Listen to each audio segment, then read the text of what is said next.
Yeah. It's Iran. Iran is motivated. Iran is changing the outcome of the election. They're doing foreign interference. Not Israel, though. Joining us on the line right now is Tim Pool. He is host of Timcast IRL, a CEO of timcast.com, and host of the Culture War podcast. You can see that over at his YouTube channel. Tim, thanks for joining the show. Great to talk to you. Thanks for having me.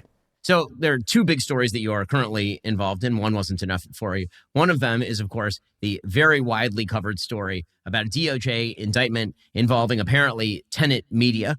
Tenet Media, according to the allegations, was being paid effectively by a Russian front. And when I say the company was, what I really mean is the founders of the company apparently were, if the allegations in the indictment are true. All the media ran with was that because you are a host whose show is posted at Tenet Media, that this must have implicated you or Dave Rubin or Benny Johnson. Why don't you give us sort of the rundown of what's going on here? Yeah, the simple version is the Culture War podcast existed well before Tenet Media or any licensing agreement. We had the show. So I've got multiple YouTube channels. One is youtube.com/Timcast. That was my original channel where I used to host a 4 p.m., half an hour podcast.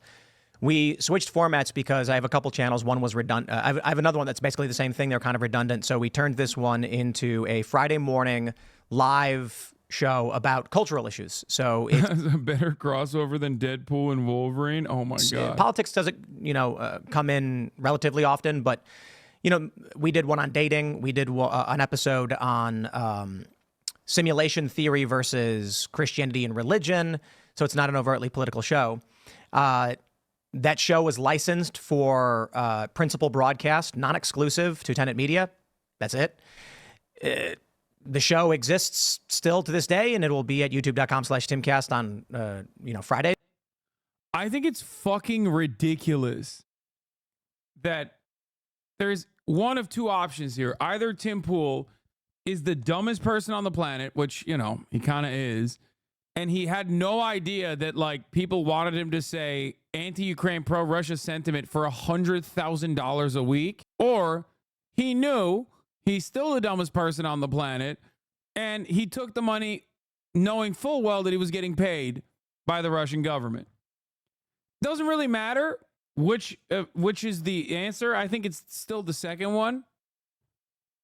Because that also still factors in the reality he's the dumbest person on the planet.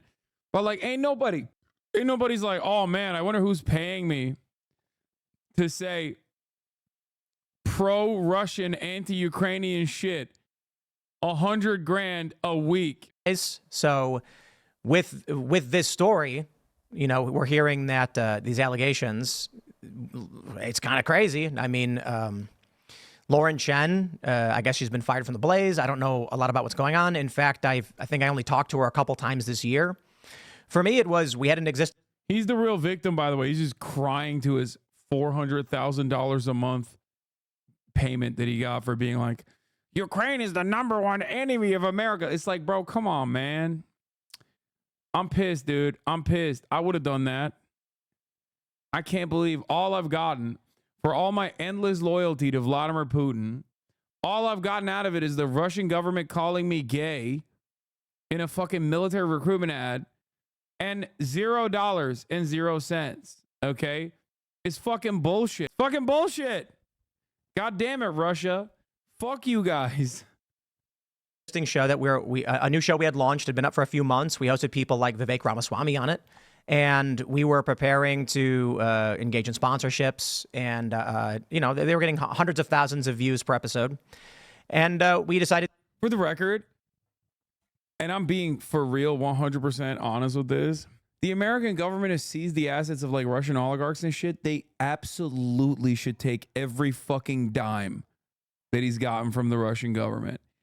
Every single dime, okay? They should be forcibly extracting this money from him,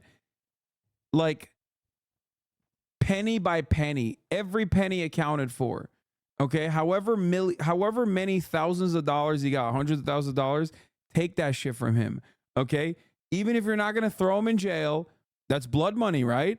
That would be sick, and I think that would be cool, and they should do that, okay? They should take his fucking beanie if he can't pay for it. to license it out because Lauren contacted us and was saying, we'd love to license something from you. And I said, well, we don't need to do that. We're an independent company. We have our own members and sponsorships. And then it took quite a while, but long story short, we agreed to a non-exclusive broadcast license, which meant that we own the show. The show is owned by the cult. Bro, what if they come after you for the China money? Oh, God, I wish I got money from China. I don't even have a fucking Genshin Impact ad, dude. What the fuck are you talking about? Wukong didn't even work with me. And I've been playing it non-fucking stop. It's so much fun. Culture War Company, which is its own company. We own distribution rights. We own audio distribution rights, everything about it. They just effectively paid for a license, which would have it appear on their YouTube channel Friday mornings at 10 a.m. And with that, they got to use my likeness and things like that. And so now with these allegations, I don't know what's going on there, but I don't know if you want to ask any questions so we can elaborate. Yeah, I mean, I think the only questions that, given the media coverage, I think the question that people in the media are pushing, at least, is the idea that there must have been some sort of outside external Russian control of your show. Maybe you want to address how you do the editorial at your show. Was Lauren ever talking to you about the editorial content of the show or anything like that? Nope. So I barely even talked to Lauren. And it's kind of crazy. I've known her for a long time. So when she said that she was launching a company, she had investors, I'm like, okay. I mean, I hear that 50 times a year. And in the podcast space, we just heard that I think Travis Kelce is getting a $100 million contract. So these numbers that's where they're at. I think people don't realize how. Did you just compare yourself to Travis Kelce? Are you on fucking crack, dude? Like, dog, your podcast gets like 20K views an episode on YouTube, man. What the fuck are you talking about? Like, yeah, of course, there's a difference between motherfucking Travis Kelce. It's like comparing yourself to Joe Rogan. You would never do that, right? You would never do that. That is insane, right? Because, like, the audience that Joe Rogan has is unironically much, much larger than your fucking audience. Holy shit. Oh my God. These guys are so fucking delusional, dude. Like, oh my God. Oh. Yeah, he literally was talking about how like his band would be doing Taylor Swift numbers, if it wasn't for woke. How big the podcasting space is and the revenue that you generate from sponsorships and memberships. So it seemed kind of, I don't know, mundane to a certain extent. A lot of people think, yo, get the fuck out of here. You're such a bitch. You're such a fucking lion ass bitch, bro. Okay? Absolutely not, dude. You got 10K views on that fucking bitch ass podcast. No. I have an actually successful podcast, okay? More successful than Tim Pool's podcast called Fear And. Some of you may know it. Some of you may not. We get 10 times the fucking view count that this bitch ass gets on our podcast. Okay? If someone out of the blue hit us up to be like, we're going to give you $400,000 a month, okay?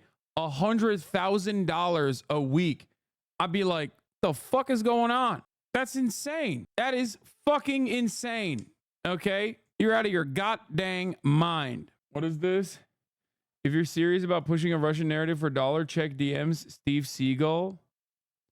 What the fuck? Motherfucker put a hustle in here too. Austin would murder you and Cold Blood and take the deal. Yeah, I mean, we have a democratic organization, obviously. You're all in for Kamala. I'm all in for Mamala, baby. You already know it. Woo, Brass Summer. Kaya, place. Little lady. these numbers are huge.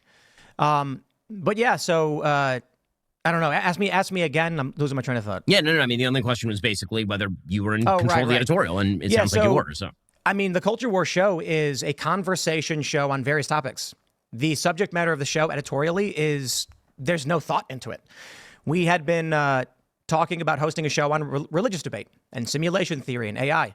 So I talked to my booking agent and said, can we find a guy who talks about AI and simulation and then do a 2-hour conversation?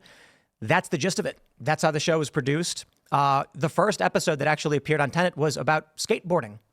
Quite literally, we had a professional skateboard filmer, an amateur and a professional skateboarder, and we talked about skateboarding because I'm a skateboarder. That's what we do. So, I mean, it's kind of crazy to hear that they're saying Oh, I was on the deprogram. Oh, you by got the your way. jewelry? I got my tiny ones. I'm having penis envy right now. I gotta show up for the boys. You know. Explain. Neutralize it more than even countries that never even. I was on the episode of Deprogram, by the way. I can't believe the podcast would invite an Albanian guest. Truly a betrayal. Also, I don't know what Hasan saw in the museum exactly, but it's a pretty famous bit of knowledge that Stalinists were also considered enemies of the state. Galyatok being the infamous prison. Yeah, I saw that. You're kind of right. Even Stalin looks sort of Turkish, and loads of Turkish dads. The kids I grew up with sort of look like Stalin when they hit 60. Lol. I love when you guys do race science with Hasan. I'm Albanian and offended. Anyway, in the preview, tankies were shitting their pants because you don't support a third party. What fucking tanky is like? What is the term tanky if they have any investment whatsoever in the American electoral process? The term is just gone. Okay, what? That's awesome. The media's jumped the gun completely on what the story is. The DOJ. As a tanky, I believe that Americans have to vote third party. I'm a tanky and I support the Greens. What the fuck? This podcast is valued at 100 million. Alice Cooper signed a $100 million deal with SiriusXM for her Call Her Daddy podcast and network of shows. Another former Spotify exclusive deal leaving their deal for a new partner. Yeah, I don't get it. I just, you know, I think this is a bubble, man. I legit think this is a fucking bubble. Straight up. Tankies for Kamala. Tankies for Jill Stein. Tim Pool had a gay guy on his podcast. Oh my God. He looks pretty good though, right there. I mean, his body looks pretty good. Don't know what happened to, I mean, his head remained the same, I DOJ guess. indictment literally says that commentators were deceived, that there was a rather sophisticated plan to manipulate. Call her dad walked so Talk to Her could run. I will do something that is life-changing for all of you in broad daylight, on public, in real time, on this fucking live stream. Do you understand? If you fucking talk to me about the Hawk to a girl, oh my God, actually, we got to show that. I saw this and I think a piece of my soul died. No, fuck it. We're going to look at it. What is it? Talk to a? The Hawk to a girl has a podcast. That's right. Where the fuck is it? Okay, everything I'm seeing on Hawk Tua Girl right now is just like insane. Before her father had an Israeli government scrubber past social media for Chan and Reddit, it was able to recover all of Hawk Tua Girls as being dressed to impress, up in Israeli soldiers' gear, and had a nose job on a PR team, how to be a Southern Belle. These people are truly unhinged, dude. Everyone is so insane. Wait till y'all find out she low-key a former Israeli soldier cosplaying a Southern Belle after her billionaire dad hired a PR firm to scrub her past of the internet, particularly old TikTok where she ain't even speak English, let alone had a fake Southern Belle accent. That's... What is going on Twitter, man? Twitter is so insane. I couldn't even get through making fun of this fucking coworker ass story that is like turned into a goddamn fucking meme that turned into a goddamn podcast before I saw some unhinged shit, dude. Like, Y'all really thought I was done? I'm just getting started, baby. I'm Haley Welch. A little while ago, my life took a complete left turn and it changed forever. And along the like, what is happening? Like, this person literally was like, I would love to give you a blowjob on a TikTok. And now they have a podcast. Like, what the fuck is going on? Look, I'm a sex positive person. Okay. I'm a sex positive person. But what the fuck is going on, dude? Yeah, that's right. I'd like to suck your cock, please. And then all of a sudden they're like, we can't get enough of this girl. And I swear to God, I have literally not seen a single piece of original content made around this person. And I think she did like every podcast. And I think she just like appeals. It's like a dog whistle. And I don't mean that in like a, ooh, she's being racist type way. Like, I mean, literally, right? Like, it's a frequency that she's able to captivate that just does not, my brain cannot understand. Like the things she says, does, the fact that she's like a notable figure at all, and like all of the surrounding memes. it has not been able to penetrate my consciousness, and I'm pretty fucking tapped in online. Like, I am nonstop online. I'm extremely online. And honestly, I genuinely cannot understand what the appeal is. I don't get it. I don't get it at all. I really don't understand it. I think this actually unironically appeals to like I hate to say this, but, and I'm not saying this with like even a shred of elitism here, but like I think she just like appeals to a genuinely stupid person. Like I don't know. I think when people go and go, oh, Hawk Tua, that's great, spit on that thing, like you're kind of a dumb guy. I'm sorry. Like I legitimately don't. Like, yeah, it's coworker humor to the max. Like I'm sorry. No disrespect to any of you guys, but like if you're into this sort of thing, you know, I don't like yucking anybody's yum, but I will think less of you. And I can't help myself. Okay? I don't want to, but I will legitimately view you very differently. If someone in my orbit was like, man, that Hawk Tua girl, like, oh, she's so funny. Like, I love her humor. I'd be like, I have to re-examine our relationship. Okay? I heard my 44-year-old right-wing dad say Hawk Tua spit on that thing and it made me want to commit. Oh my God. This the dick suck girl? Yes. I mean, isn't this the tale as old as time? This is just Snooki for Gen Z. I don't even think that like there's a big Gen Z presence here. I think it's like the Barstool contingency. Like, I actually think it's just like Massachusetts, like divorced dads and fucking all the dildos in college. Like, yeah, Marines love this shit. That's what I'm talking. Yeah, exactly. This is not Gen Z, dude. I think this is very much just like men, older men, I think. The way I've realized that everybody's entitled to their own opinion. Well, now it's my time to talk. Check out Hell my yeah. podcast every week, Talk to Them, where I'm sitting down with the coolest guests and having actual conversations with them. Talk to it. This is a fresh hell that we exist in. What are we here for? To suffer? I'm gonna have real conversations. I love how ironic Hawk Tua memes like ham-fisting Hawk Tua, even unfunnier older memes. Are you gonna Minecraft yourself when she managed to get an Obama episode before you? No, that tracks. That tracks with everything I've seen. Imagine this turns into a hard-hitting podcast about world issues.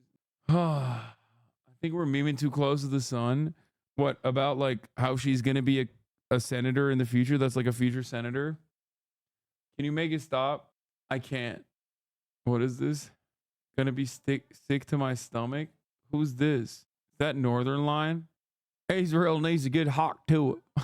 You're just gatekeeping internet fame. She's a young, attractive, blonde, white female. It's finally time for this underrepresented demo to get their share. Yeah.